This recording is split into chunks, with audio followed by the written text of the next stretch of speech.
কায়াকিংয়ে এই স্পটটির জনপ্রিয়তা প্রতিদিনই নতুন করে বাড়ছে।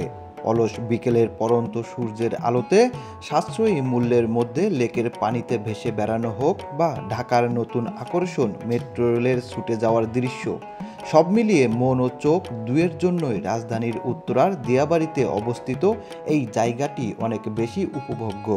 বিডি কায়াকিংয়ে 2 সিটার ও 3 সিটার কায়াকের মতো ভিন্ন ভিন্ন বোট রয়েছে, আর এর সবটাই খুব সাশ্রয়ী। মাত্র 100 টাকায় 30 মিনিটের একটি সেশন উপভোগ করা যায়, আর 1 ঘন্টা জল ভ্রমণের জন্য লাগবে 150 টাকা। বিশেষ করে সূর্যাস্তের সময়টাতে আগেভাগে পৌঁছানোই ভালো, নয়তো 40 মিনিট থেকে 1 ঘন্টা পর্যন্ত অপেক্ষা করতে হতে পারে। দল বেঁধে ঘুরতে গেলে এবং কম সময় অপেক্ষা করতে চাইলে 3 সিটার কায়াক নেওয়াই ভালো হবে। এই লাইনটা বেশিক্ষণ আটকে থাকে না এবং বন্ধুদের জন্যও মানানসই। তবে এখানে রোজই অনেক মানুষ আসায় কায়াকের টিকিট কেনার পর ঘোষণার জন্য একটু অপেক্ষা করতে হয়। এই কায়াকগুলো গড়নে বেশ শক্তপোক্ত এবং ফাইবার গ্যাস ও ভারবহ উপাদানের তৈরি হওয়ায় যাত্রীদের ভার বহনে কোনো সমস্যা হয় না।